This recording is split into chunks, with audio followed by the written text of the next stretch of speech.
แชมป์แซลมอนแชมป์แซลมอนโอ้ยเป็นครั้งแรกเลยนะคะเฮียไม่ได้ไ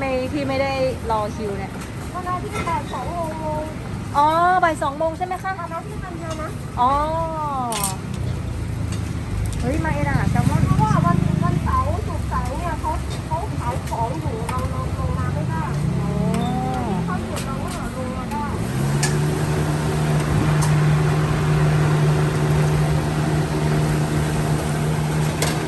กลับมาปกติขึ้นไหมคะ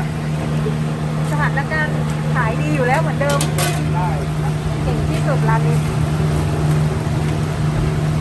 ตอนนี้ต้องปรับเวลา อ่า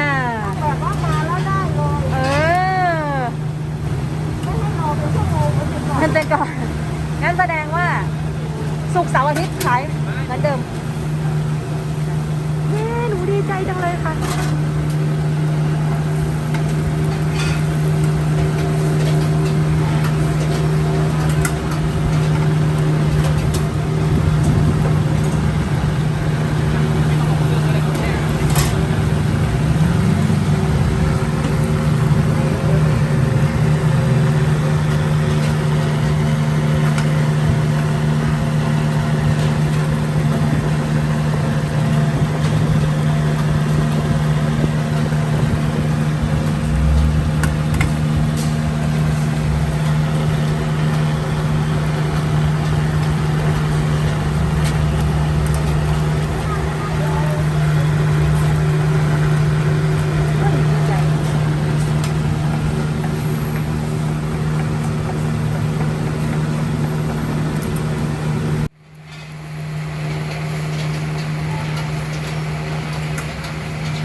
แอลกอฮอล์ไปก่อน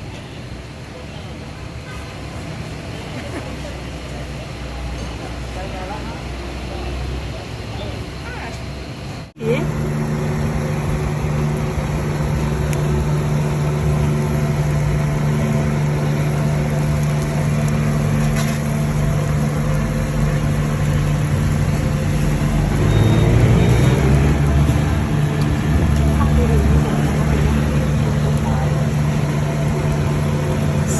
ฉ่ำกว่านี้